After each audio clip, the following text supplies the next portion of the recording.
Ladies and gentlemen, Tebowmania is officially back in action, and I have been just hitting the Tebow all week. Well, I guess anytime I haven't been posting or working, or you get the I've been doing it a lot. LeBron James, he's gonna kill the man that invented the play-in, and then the hardest playoffs in sports have started, and we're gonna get to all of that and more here on what's episode 58. The episodic fourth and long show. Of course, I'm your host, Ross. I'm joined alongside by the Jayln Johnson.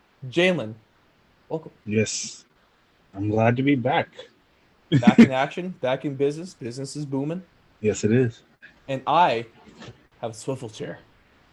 Me too. Oh, swivel chairs are great. And if you are on video, you get to see me repping the jersey of the almighty Tim Tebow. So I'm so glad I got to bring buses back out, Jayln. You have no idea. I didn't think there was ever going to be a day where you're going to be able to bring that back out. No, I never thought it was going to happen, but here we are living in 2021. So my question to you real quick, Ross, about Tebow, just real quick, get it out the way. Yeah. Will Tim Tebow be in the NFL and MLB Hall of Fame? If he isn't, it's a crime against humanity. In fact, he should just be in the Hall of Fame for just people in general. Give him the Nobel Peace Prize, damn it, because Tim Tebow, he deserves that. But before we get into things properly and some NBA news, especially with the play-in tournament and Russell Westbrook and maybe a little bit of Terry Stotts action, let's talk about our sponsors. You just want to give a shout out to Thrive Fantasy for all your sports prop betting needs. Go on over to thrivefantasy.com or download it on the Google Play Store or the App Store on Apple. And get started today on deposits of $20 and up to $50. They will match you dollar for dollar when you use your promo code 4th and long. The NBA, we're getting to the playoffs. The NHL playoffs are here. The MLB is in full swing, pun intended. And so what better time than now to get started on your sports prop betting? Super easy. They do everything for you. There's no guesswork. You just have to go in, pick your squad, and make some money. Then also, if you want to become a member of a very prestigious Patreon fan club over on patreon.com/4thandlong, you can do that for just $1 a month, starting price right there. And you can unlock a bunch of goodies, like discounts on merch. You can get behind the scenes access, extended interviews, early drops, all that fun stuff. And Jayln, speaking of interviews, what you guys should do once you're done listening to the show, go on over to anywhere you get podcasts and YouTube and check out our interview with the Justin James, UFC featherweight fighter. He has a fight on June 26th against Charles Rosa. And not only that, Jayln, he will tell you how he rode a whale. A whale. A whale. I don't know if you guys have seen the pictures of it, but he rode a whale. Like literally. A 60-foot freaking whale. He rode it. Yeah. Got on back and rode it. He's fighting on my birthday. Like, that's an early birthday gift for me. Isn't that perfect? That's perfect. Perfect for me. I was excited. I was like, early birthday when they announced it to me. I was like, hell yeah. Yeah, applause. What can be better than that? But now let's get into our first story of the show with some NBA action. And recently, LeBron James, if we throw it back to last year, Jayln, he's like, he's for the play-in tournament, gives teams a chance and stuff like that. But this year, when he has the opportunity to have to play in the play-in tournament, he goes, oh no, this sucks. We should fire whoever came up with that idea. Yeah. And so this is another reason why LeBron James will never be better than Michael Jordan. But that's a little different topic for a different day, I guess. But Jayln, your thoughts on the play-in tournament and your thoughts on LeBron James's hypocrisy? I think the best way to describe this situation is you never know how bad something is until you're in the situation yourself. I think LeBron, when he was the number one seed and stuff like that, he wasn't thinking about the play-in tournament. So it was like, yeah, whatever. Those bottom guys could fight for a spot. It doesn't matter to me. Now that his team's the bottom guy, he doesn't like it anymore. He doesn't like those extra games. I think there's probably more behind it. I don't think it's just that. But I think that's what it is. I feel like when they first announced it, him being a top seed, he was like, yeah, let the little guys play for a spot. It doesn't mean anything to me. I don't think he really thought of it, the extra games and stuff like that. I don't think he put all that into perspective because he thought, I don't have to worry about that. That's not me. This team's not built to go right there. It's built to be a number 1, 2 seed up there. I honestly think he did not think about the fact that he and the Lakers might at some point have to play the play-in game. I think that was the main issue. I don't think he thought about it. Like I really hope he did, and I hope I'm wrong. But I honestly just think that he didn't think that he would ever be in that position. So he's like, yeah, forget it, let's do it. And that my own opinion on the play. I honestly think we should just keep it in general when we do go back to full seasons. I think it's Your opinion is a wrong, nice Jayln, touch. But please go ahead. I like the mix-up because I don't like the NBA playoff setup, the original one before. I think it's a nice shake-up. I think there's other options that are better than the play-in tournament, but I like this better than the way we had it before. I think in my opinion, I think after playoffs are set, we should do a reshuffle of the rankings and put people as a full 1 through 16 seeding instead of just how it is. So that's just my opinion. But I like the play-in tournaments, especially with these shortened seasons. That -10 games are a really big game changer, especially if you look at the bottom right now in the NBA. Some people who are eliminated right now in a regular season would still be in the run for a playoff spot. So I definitely think it's great. Is take a page out the AFL's playbook, because what they do, do this for either conference. You have 8 teams, and so in Australian football, you take the top 8 teams. The top 4 play each other. The bottom 4 play each other. So 1 through 4 plays each other, then 4 through 8 plays each other. The top 4 teams, if one of those teams lose, they still get to advance to the next round. It's a it's a 2-loss elimination for them. The 4 to 8, it's a single loss elimination for them. Then they flip. It's actually pretty confusing, but once you get the hang of it, it makes a lot of sense. Once you're around there for a while, you get it. Yeah. But my ultimate opinion on what the NBA playoffs should be like is March Madness. I think it should be one game, more like one game, and let the NBA teams go at it. You have one game to prove yourself. I think that's right now. NBA teams they can take games off. NFL stuff right there. I love it. Exactly. One game and you're out. And 1 seeds would play a lot harder. I feel like 1 seeds take time off when in those like 7-game series. I feel like they let the other team win so that they could have extra break and let some other guys get some playing time while they rest up. I feel like if it's one game, you don't have that. You don't have that luxury. You give an 8th and 9th seed type teams a better chance of just surprising a team. If you lose that first game, right now it's an upset. If you win the first game in a 7-game series, it's an upset, but you still have to win 3 more games. Now, one game, you upset the one game, that's it, season over.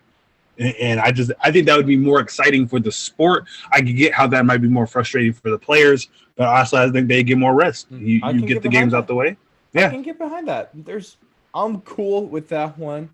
Next NBA story, though, is recently Russell Westbrook has broken the NBA record of career triple doubles. He is up to 183 at the time of recording. So now I have to ask you, Jayln, is he the greatest playmaker of all time? And real quick, I would like to make a point. There's a lot of people that just call Russell Westbrook a stat patter and the guy that doesn't really care about winning, just cares about getting his points and assists and the rebounds. But the thing here is that he has a 75% win percentage when recording a triple-double. So that narrative, it has no grounds to stand on. But is he the greatest playmaker of all time? Because I think there's a very, very, very strong argument for that, and I think he is. Best playmaker of all time. I don't know. What do you mean by playmaker? Because a guy that can do everything. Because when you think of the best, you think of Michael Jordan, LeBron James. You throw Kobe up there. There are guys that can score on their own and just dominate the paint and do a lot. Just carry the team and put them on their back. But a playmaker is the guy that's able to do a lot of the scoring himself, but also lead to a lot of scoring with via assists, maybe some rebounds, offensive rebounds, and stuff like that. I think Russell Westbrook, and let me explain this, is the best stat sheet stuffer of all time. I don't think stat sheet stuffer is a negative term. I think there are certain players who probably aren't considered like the best players of all time in any specific, like if you just say Russell Westbrook shooting, he's not the best. If you say just his rebounding, he's not the best. If you say just his passing, he's not the best. But I think stat sheet stuffer as a whole, like person who just does all of those things, that's what I consider a stat sheet stuffer. And I think he is the best one of those of all time. We've seen plenty of players who've come out, and they only get 15 points, but then they also get seven assists, 6 rebounds, and that's needed for teams, and they don't get as much recognition. I think he is the highest recognized stat sheet stuffer of all time in a positive aspect, not the negative troll Twitter aspect of, he's just padding his stats. And no, I think he is very well-rounded, and he does it very well, but he's not the best in any of those things. But altogether, that he's the best at doing all of those things in a single game than anybody else who's ever played basketball has ever been able to. And so I think he's the best stat sheet stuffer of all time. Best playmaker of all time, I don't know. I feel like there's other guys who are kind of up there in that talk who might be better playmakers, but just stat sheet stuffing in general, I think Russell Westbrook is probably the best one of all time. And like you said, that's not necessarily a bad thing to have. A lot of people take it as an insult. A lot of people say it as an insult. But when you're a stat stuffer, that means you're just pretty damn good. You're all over the court. You're doing what you need to do. So there's nothing wrong with that one.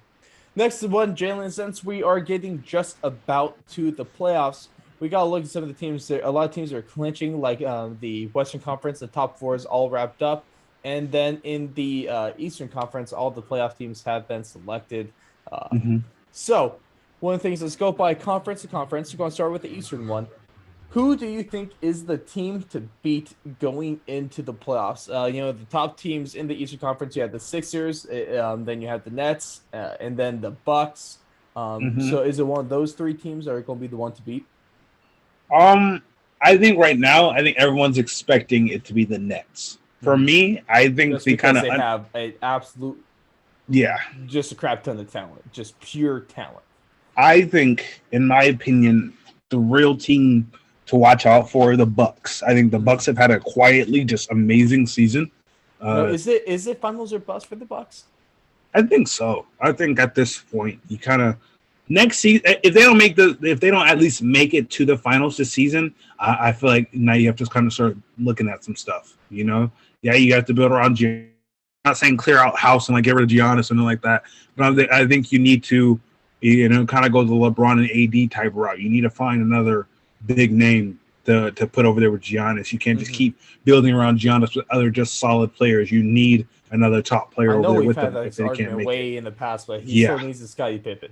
Yeah, he still needs a Scottie, and he doesn't have that yet.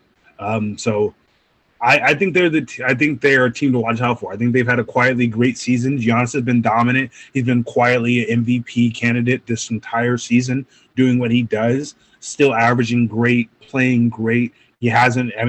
His shooting's improved. His free throw percentage, I'm pretty sure, has improved. I don't know the exact number right now. His free throw percentage, I'm pretty sure, has improved. Overall, he's become a better player very quietly. He has not been a very talked about player this season. Usually he's on the top of the highlights, ESPN, SportsCenter, stuff like that. You haven't heard much about him this season. It's weird.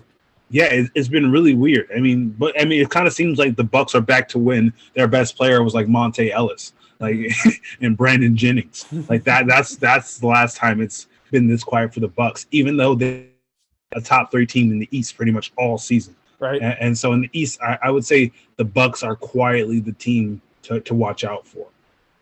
And then if we throw on over to the West Coast, especially with your NBA power rankings, I feel like it's like the last month or so, Jayln, you've had the Jazz and the Suns as the top 2 teams. Yes. Sometimes flipping, mostly it's been the Jazz all season long.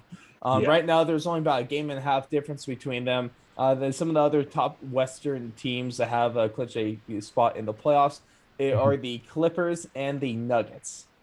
So I'm guessing your team to beat is going to be between the Jazz and the Suns.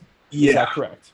It is one of them. I would just like to say at the beginning of the season on our first power ranking, when I put the Jazz, I think I had them at number 2 or 3.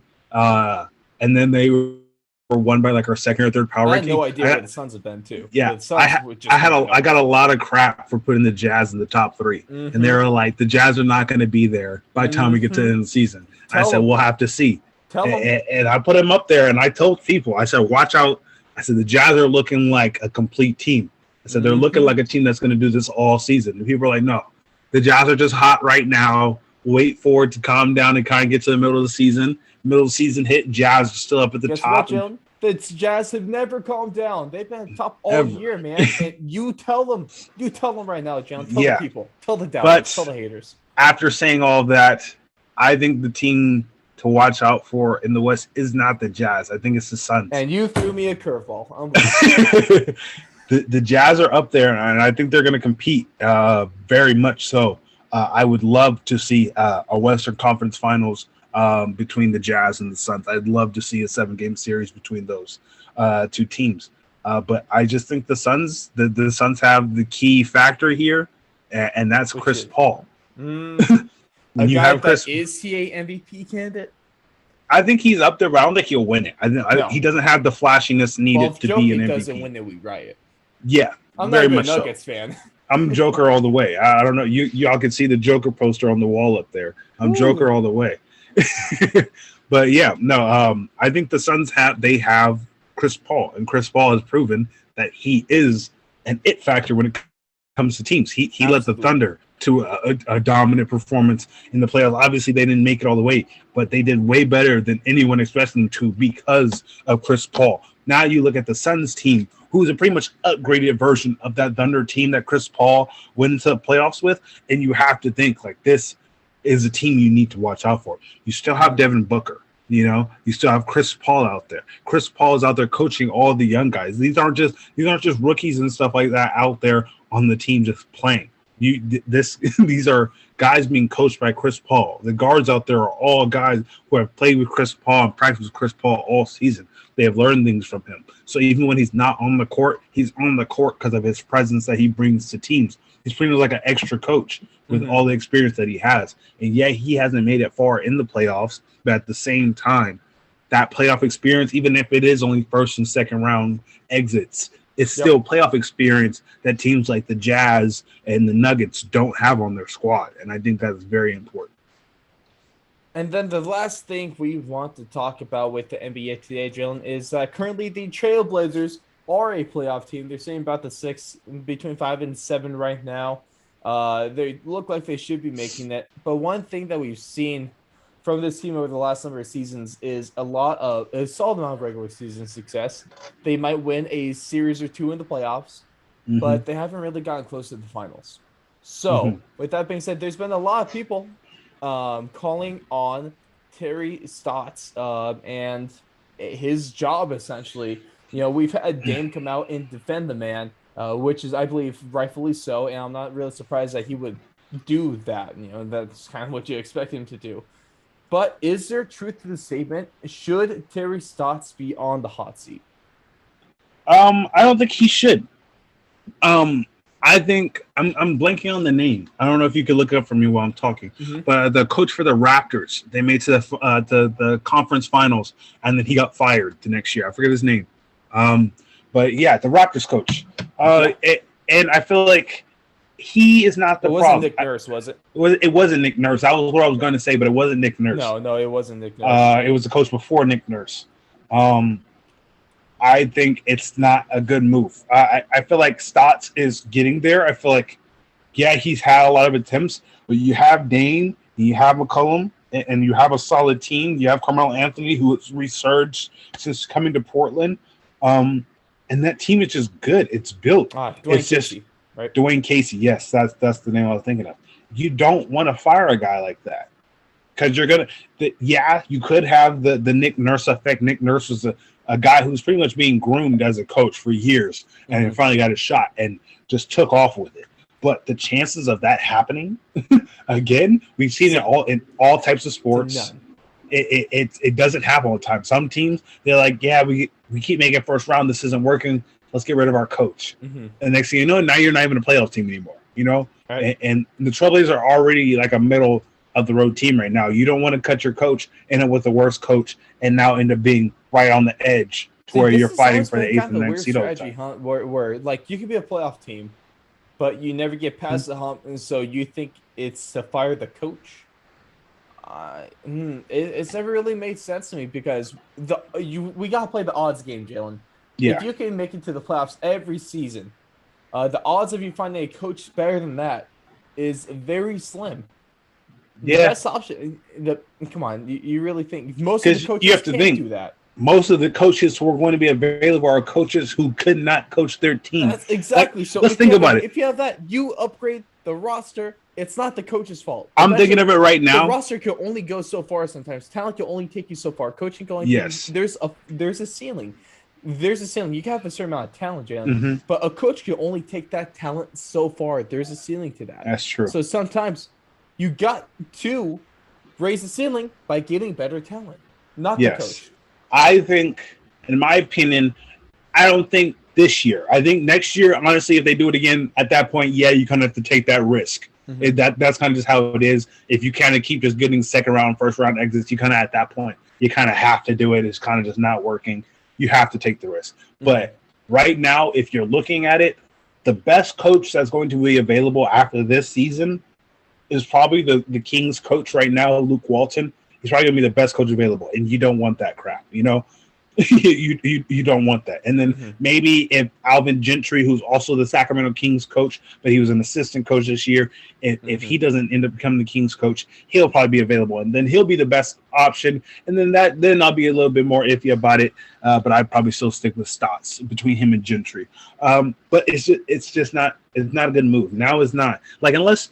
I don't think you should fire your coach unless like the next option that you have is like a Belichick is open. You know what I'm saying? Like that type of caliber of coach.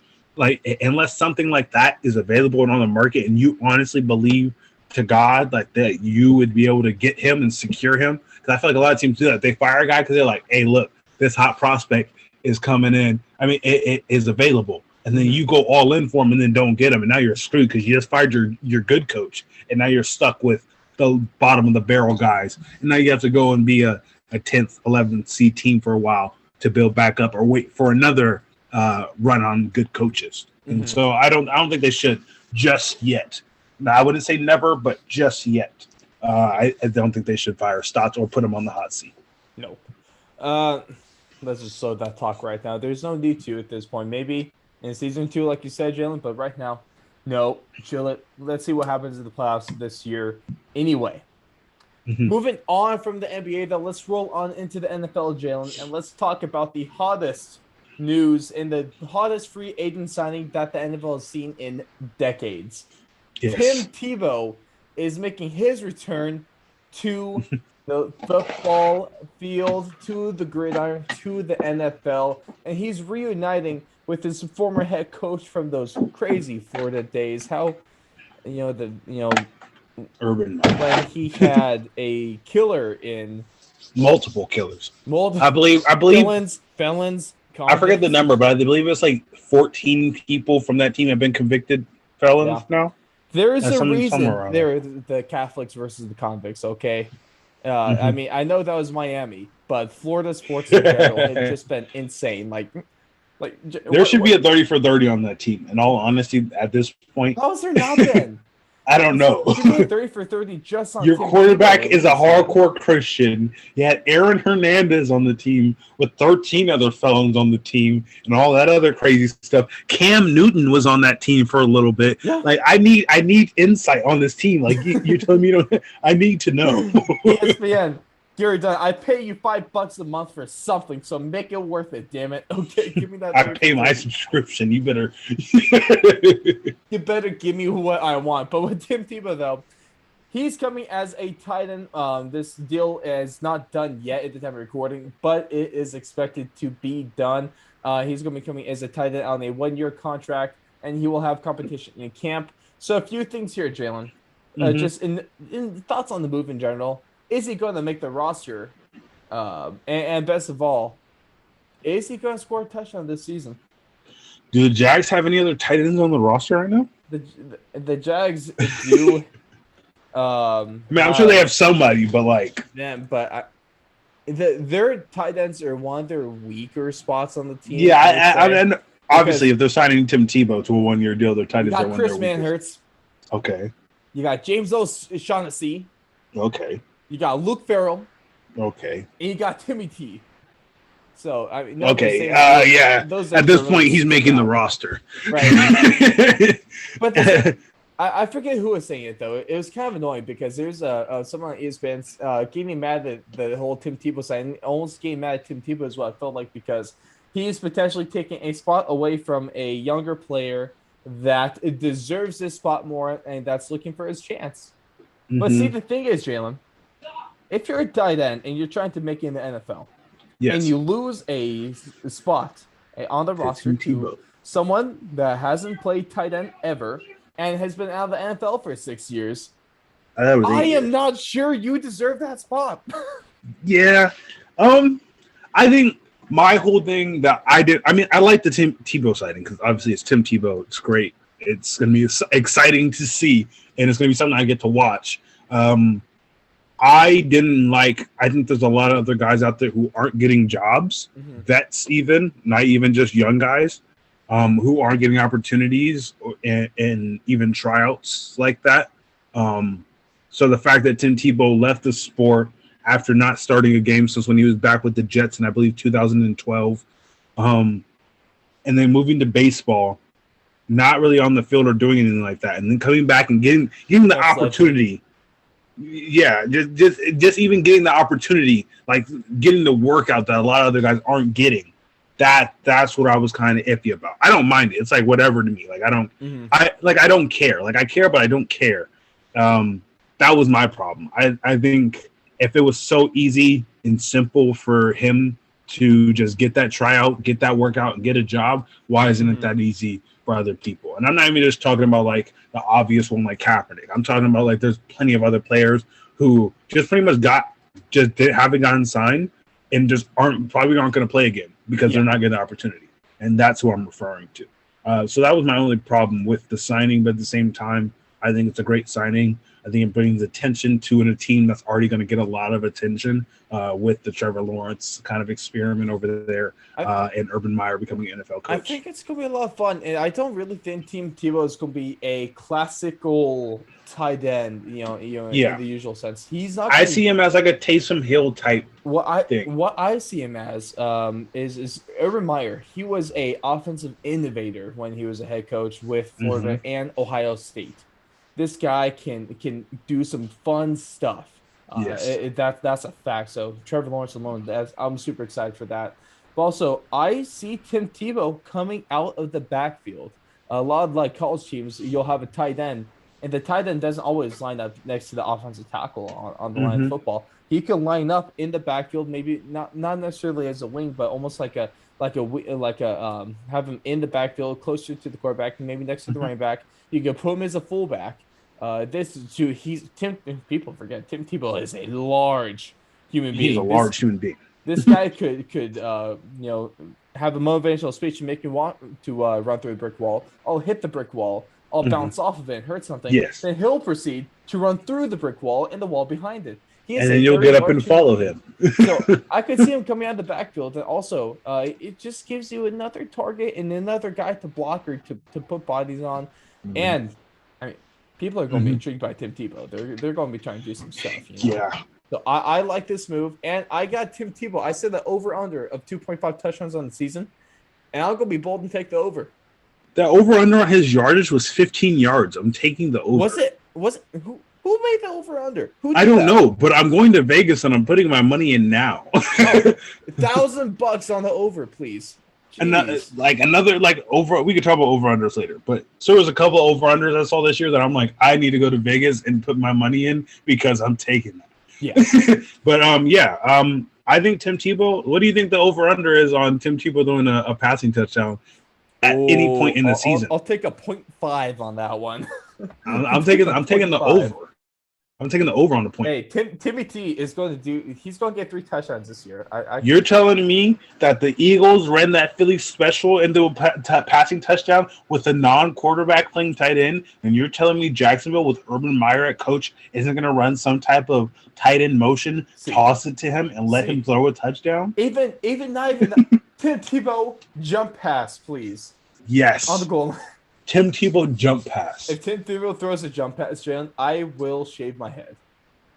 I wouldn't say that because that's very plausible with that kind of. I wouldn't say very plausible, but there's something there. Man, I would go crazy if that happened. Let us know your thoughts on the whole Tim Tebow situation, though, and let us know if you think he's even going to make the roster.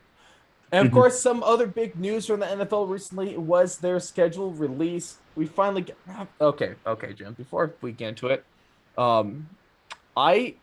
should I applaud the NFL for being able to do this, or should I look down on NFL fans for getting excited and extremely hyped up for the NFL to announce the days that teams are going to play specific teams? Because like a month ago or so, we already knew which teams every team was going to play this year. Yeah.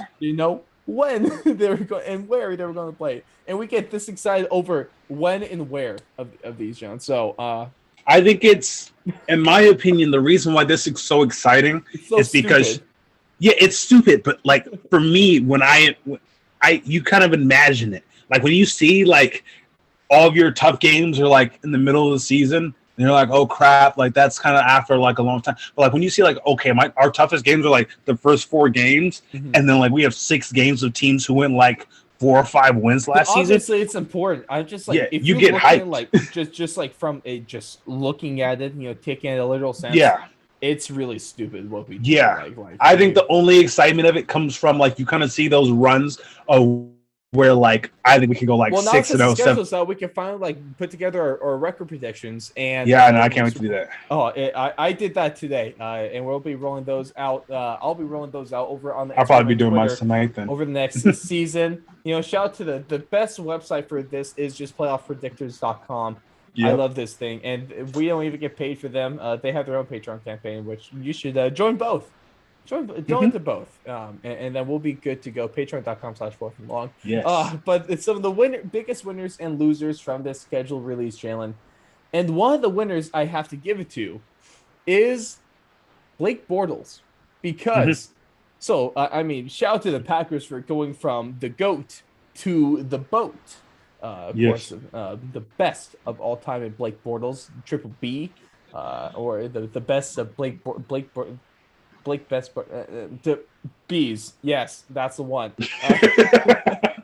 Good try, though. But shout out to Blake Bortles because once Aaron Rodgers gets traded to the Denver Broncos, we're going to see him in 6 primetime games this season. And,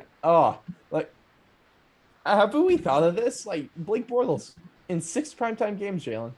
I can't wait for when he gets... Just a handful of seasons ago, he did lead the Jaguars to a AFC Championship game, and they really should have won that game and gone to the Super Bowl. So Blake Bortles is a damn good quarterback, and he's better than Aaron Rodgers.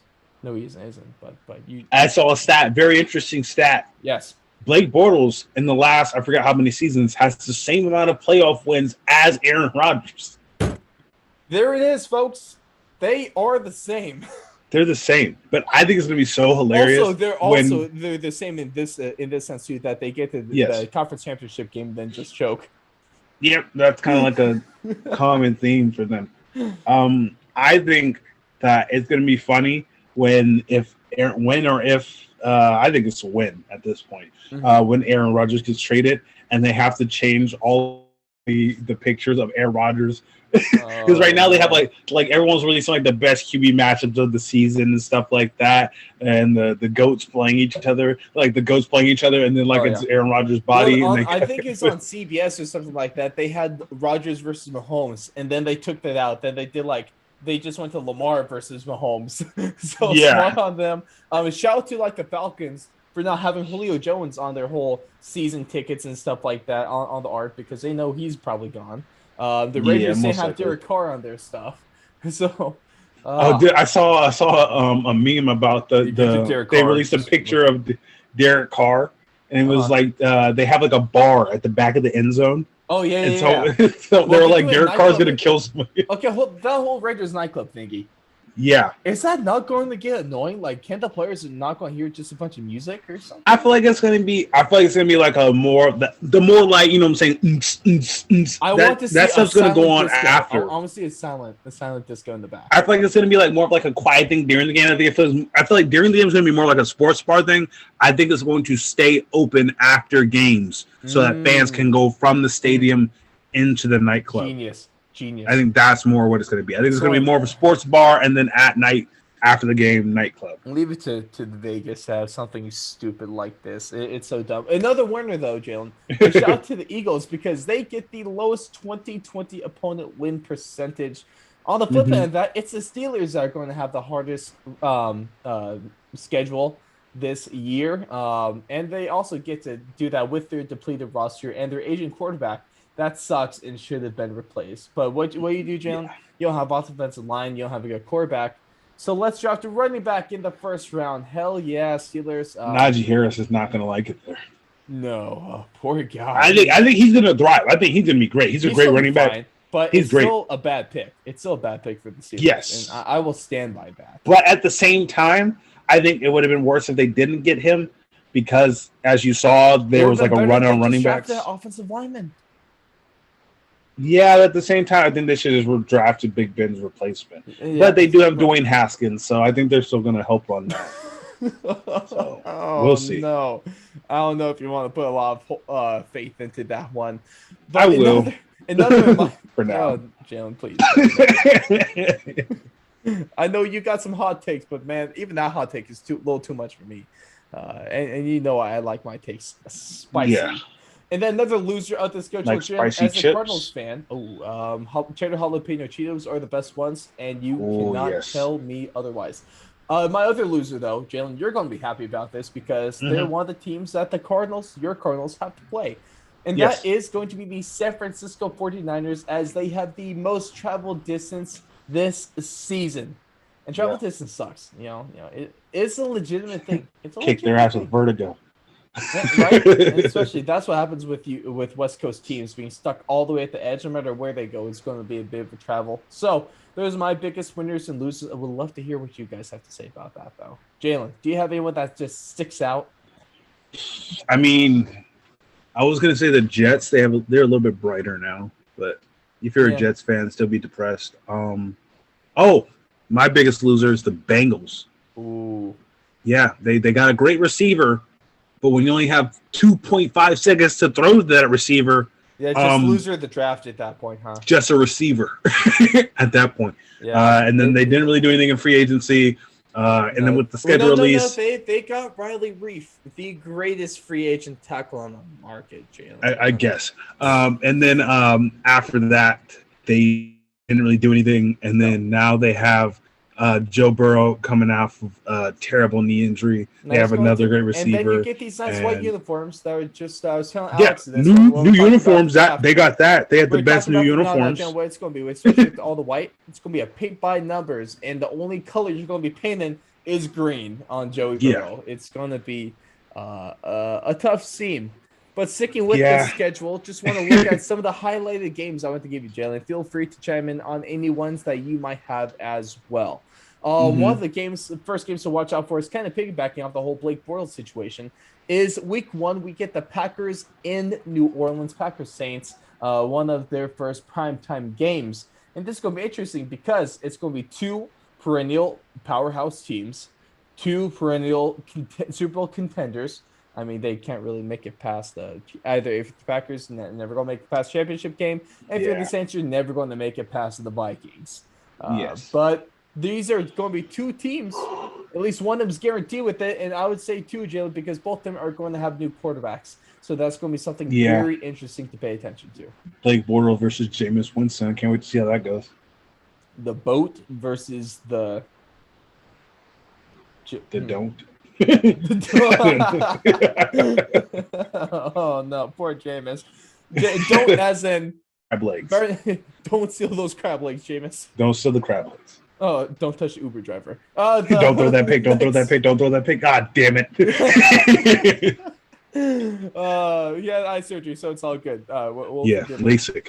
The other game, of course, is we got to look at the week 4 and the Patriots hosting the Buccaneers, and they are going to get demolished this game. I mean, Brady's dad coming out to talk about him earlier.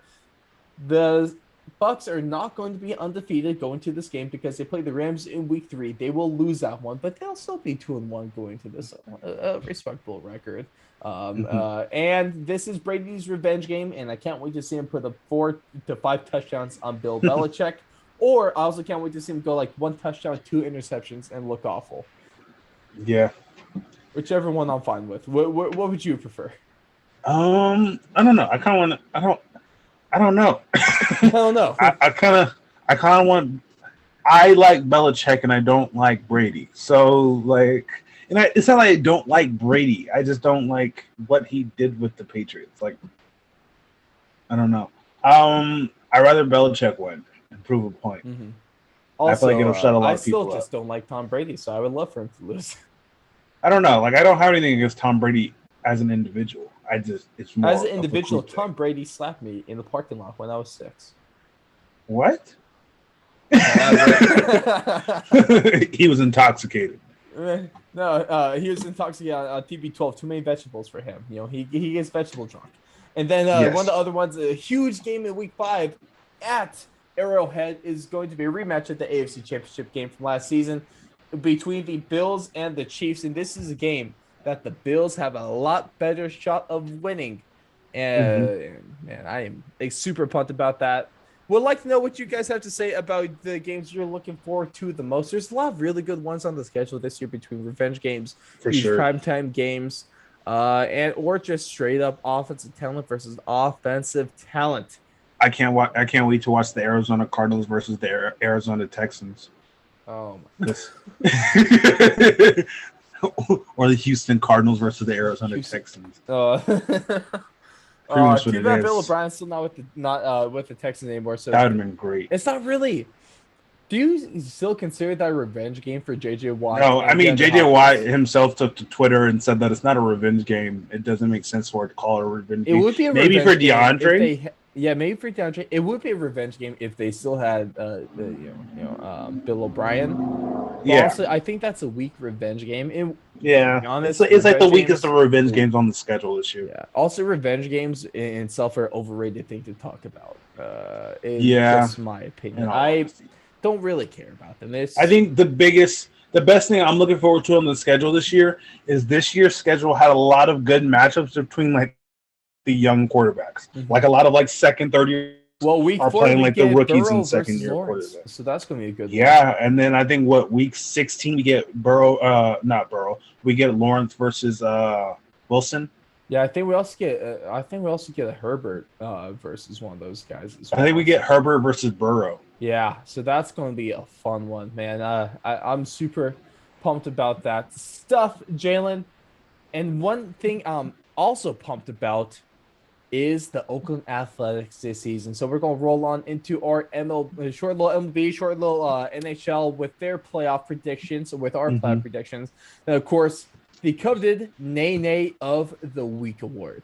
CJ, I don't think you've given your first Nay of the Week. I have not. So shoot, we might be able to get a little debut today. I love it. But Jayln, you had a little bit of beef with me when I put out my MLB Power Rankings, which of course come out every Thursday morning to afternoon, depending on where you are in the United States time zone. Or shout out to any of our Australian viewers, our viewers from Hungary, our listeners over there in Italy, Hong Kong, Ireland, and any of the 19 countries, 21 countries, 21 actually now that we are streamed in. Man, you know what they call me, Mr. Worldwide. Now you have to go bald and wear sunshades in the morning. None of you guys would appreciate that. I'm just not at all going to do that. That'd be pretty funny. But I just laughed the entire show. I wouldn't even say anything. I would just laugh every time you called. Just point and laugh. Should I talk like I'm from Miami? Just an hour be laughing. I guess so. How do I talk Miami? I don't know. Say something crazy and I don't know. It's fucking Florida. Spring break, dog. Maybe. Yeah, that's going to need some work. But my Yeah, we're power gonna have to work rankings on that one. went as followed. It was from 5 to 1, the Yankees, the Indians, the White Sox, the St. Louis Cardinals, and of course, at the time that I made them, the best uh, team in the MLB, the Oakland Athletics and Jayln. We are about 8 weeks into the season, or 7 weeks, and I was not expecting to say anything like that. Shout out Oakland. Well, shout out to the Athletics because it might not be Oakland much longer. And to be honest, I would not complain if they left. Come on up Yeah, I to feel like Oakland has kind of just done all their teams wrong. Like they Oakland has haven't done helped them nothing for out their teams. ever. Nothing. And so like, I feel like a lot of people were mad. Like I understand why people were mad. Like the Maybe let team's the leaving. A's play in a stadium that doesn't just smell like piss and weed and made out of concrete. Yeah, it's pretty shitty to be Yeah, 100% honest. it's not good. It on a scale of 1 to 10, it's bad. Yeah, But it's one of down the there. teams that I did leave out is Jayln Seaman. It might be a little biased in Jalen's part, and it might just be because I don't know what the hell to think of them, and that is the San Francisco Giants. Something we were talking about, Jayln, is that one of their biggest concerns going to the season was their bullpen. Yes. Their bullpen's been one of the best in the MLB for no one knows why, but at the same time, they've really been the reason that they lose some of these games. How does this make sense? It doesn't. It does. It makes sense in the most Giants way possible. Right. Every single year that the Giants, yeah, every single year the Giants have ended up doing anything in the playoffs or even winning a World Series, it's been like the most like out of nowhere type situation. Like it's never been like the Giants went into the season, this is the team to beat type thing. No. It's always been like, the Giants are a surprise, right? And then they win. And so now this year, everybody's releasing their biggest concerns for every team. And almost on every single major sports outlet, even ours, was the concern for the Giants bullpen and the fact that they didn't really have any big names in their bullpen, or even people who had like any eye-popping stats. And now the Giants bullpen, I believe, is either first or second, and pretty much most of the bullpen stats. So I don't get it, but at the same time, the Giants bullpen has also been probably responsible for most of the losses that the Giants have had. The Giants offense has been rolling. They're one of the top teams in home runs. I believe they're top 10 in that. And they're pretty high in the overall hits and stuff like that as well. Their offense has been rolling. And so the games that they have lost has come down to not being able to close out games, giving up too many runs in like a one inning span has been their biggest issue, while still having a top 3 bullpen in the league. I don't get it, but at the same time, they have dominated. I don't know how or why. It doesn't make sense to me, even as a Giants fan. It doesn't make sense of how they've done it, but they've done it. I don't. And I did think they deserved to be top 5. I probably have them at 3. They have the second or third best record in the MLB right now. So that's why I had them in the top 5. And they've done it while beating teams like the Dodgers in a series. They beat the Padres in 2 out of 3 series Dodgers, so far. I think it's like 2 weeks ago, Jayln. I'm sorry to interrupt you, but the Dodgers have lost they win 2-10, and 3-7 their last 10, and ESPN still had the number 1 in their power rankings. The Dodgers are 4-6 in their last 10. Yeah, and as ESPN, of today, but it was worse. And ESPN had them 1. There's a reason they shouldn't listen to ESPN. They should only listen to us because we do the best job. And we're not extremely biased to the Dodgers. Not at all. But why? How do they justify that? They don't. The only reason why I think the Giants being the Dodgers was a big deal is they beat the Dodgers when the Dodgers were surging. That was before the whole 1-10 or whatever. Dodgers. Bad Dodgers. And they beat the Padres, who are still statistically have a great bullpen, great hitters, and they have Tatis on the schedule. So I just think right there, they're beating good teams. It's not like they're just beating a whole bunch of the pushovers in the league. And they're doing it in a great fashion. Like they're killing it right now. So that's the only reason I had them in my top 5. Which is fair. And also, Giants trash. Okay. Not good. 3 World Series. We shall see. How many World Series have you been alive for the A's? Irrelevant. I plead the Yeah. fifth. Hey, Jayln, how many Stanley Cup championship wins have you seen your team win? None, but we've also only been a team for like 4 or 5 years. So, and the Sharks have been a team for 30, and I've seen them in 2. It's fine. And they have how many Stanley Cups have you seen them in? 2. Yeah, I've seen my team in 1 in 4 years. No, you could just say 1 in 1 year too. Oh my. Yeah, 1 in 1 year. That was pretty dope. Because you know it, ladies and gentlemen, it's time to roll into our NHL playoff predictions before we get to the nay of the week. So, Jayln, the playoffs are set for the NHL, and it came down to the wire. Unfortunately, for you at least, the Avs snatched the President's Trophy away from the Vegas Golden Knights. The last game of the season, they take the best team in the league. And right now, what we got right now is in the North, we're going to have Toronto versus Montreal, in Edmonton versus Winnipeg, the worst division in all of hockey, and it is not close. Toronto is the most overrated team that we've seen in a while. Going on over to the East, we have Pittsburgh against New York, and Washington versus Boston. On the Central Division, we have Carolina versus Nashville. Carolina, man, shout out to them for being able to grab that number 1 seed over there in that division. That's wasn't expecting that, and they've had a surprising season. Also, for the Florida Panthers, and they take on Tampa Bay. Then off in the West, the best division in the NHL, we have Colorado against St. Louis and Vegas against Minnesota. So, Jayln, do you have any hot takes coming into the Stanley Cup playoffs? Because I'm going to tell you, my take is that the defending NHL Stanley Cup champions are not going to make it out of the first round. Florida is going to handle Tampa Bay, and they can handle it in 6 or less, because Tampa Bay is a solid team. But over this last half of the season, they haven't really been the best of teams. Florida has been surging, and I think this is a perfect storm. And some bad news for Tampa Bay. It might be you remember 2 years ago when they got swept by Columbus in the first round? Yeah. Might be that all over again. Might be that all over again. Yeah, it might be. It's I don't know. It was a bad matchup for them. It honestly is. I just, based on how they played this season, it's just not a good matchup for them. I don't know. I agree with you. I think that looking at it, it was probably the worst matchup they could have gotten in the first round. And honestly, I think they might go out. I mean, obviously they're still a great team. They could perform and go. So I'm still pushing for them, but I'm not.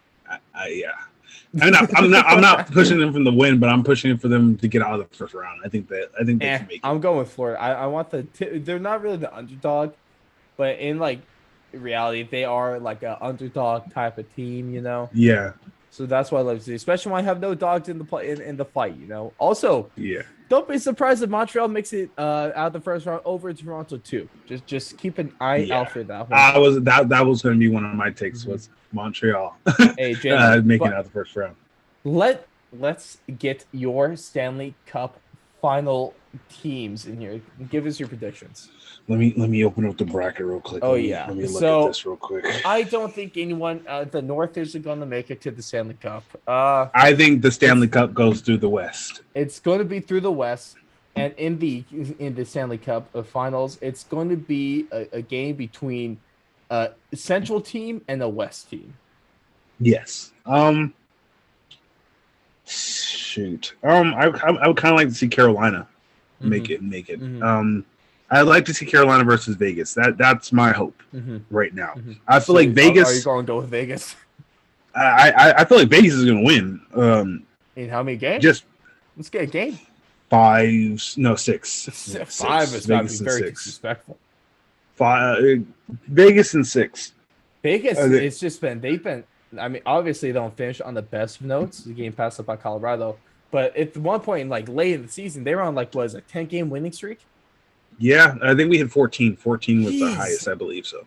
That's ridiculous. And so then when finish this off team this. gets hot, they get hot. Yeah, That's the and scary then thing, especially when it comes to playoffs, Jayln. You just need to, if they need to win 16 games, they won 14 in a row already this year. I think the biggest Albeit, key to Vegas' some of those playoff games push in that streak was against the Sharks, so it hardly counts. doesn't count. Yes, I think the biggest key to Vegas' playoff push will be now officially the NHL's best goalie duo and Robin Lehner, Fleury. And it's the playoffs, Jayln. You want to know what that means? Marc-Andre Fleury, time to make the even stupider saves. I don't know. I don't think he made a better save than he made earlier this regular season, where a wide open net takes a shot. Fleury dives across like he's Odell Beckham Jr. and snatches the puck out of the. See, there's two people I really hate in sports, Jayln. Tom Brady and Marc-Andre Fleury. I respect them both. I hate Tom Brady because he was with the Patriots for a while and did nothing but win. Yes. I hate Marc-Andre Fleury because he is too good. And for this age especially, it doesn't make sense. It doesn't make sense that he got better after he got older. It's like a fine wine. Like even Brady has gotten worse, but like he's obviously still been able to and make teams better. But statistically, he's gotten worse. It's ridiculous. Fleury is now in the running to be listed as the best goalie this season and arguably the best duo in the league. Which, at the beginning of the season, people said that would be the biggest problem for Vegas was having a great move. Starting goalies. Yeah, no. You want to know how much obviously starting goalies, Jayln? You have two really good goalies. Yeah, and they're paying them both good money. So, like, I would like to see more teams try that type of experience, having two starting caliber goalies, and just basing your team around those. And people are willing to play for you, then they're willing to play for you.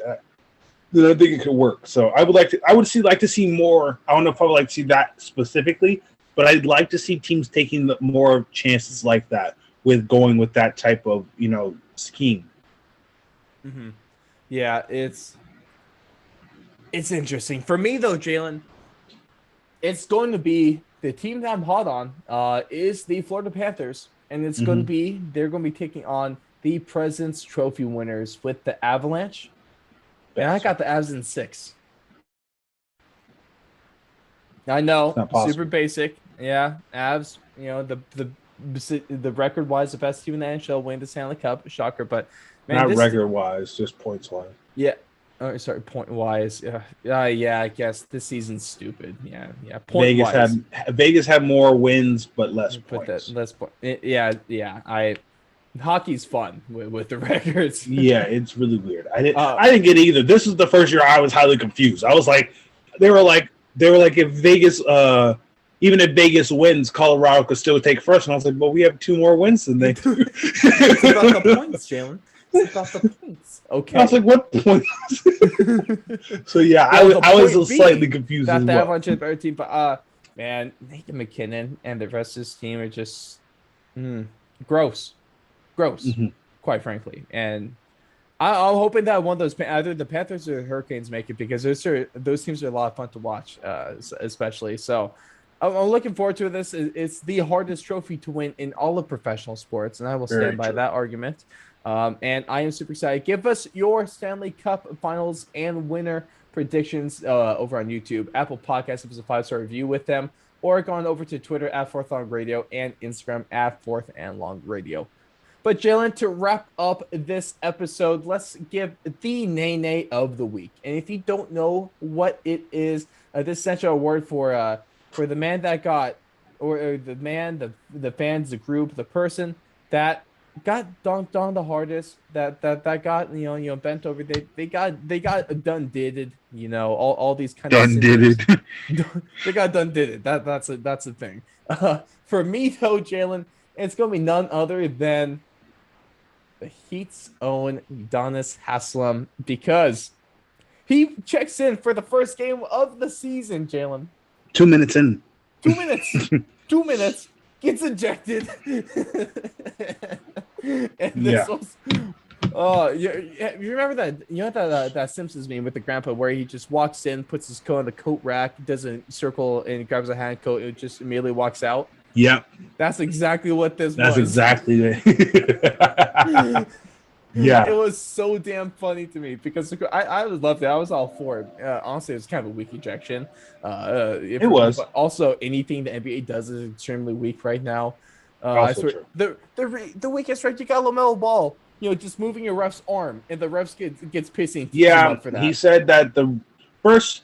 I couldn't tell what he said. I couldn't tell if he said waist or wrist, but at first I thought he said wrist because LaMelo just came back from a wrist injury, and he said he was grabbing my wrist, and I pulled my arm away because he's grabbing my wrist. Which I'm like, yeah, you can't grab. Like, obviously, his wrist probably isn't 100%. In all honesty, you can't grab the man's wrist. And at the same time, I was like, did he say waist? Because at the same time, then I'm like, yeah. You can't just grab another man's waist like that. Agreed. So either way. The ref got mad that Ball didn't want his help. That's all it was. Yeah. He was like, you ungrateful bastard. Tech.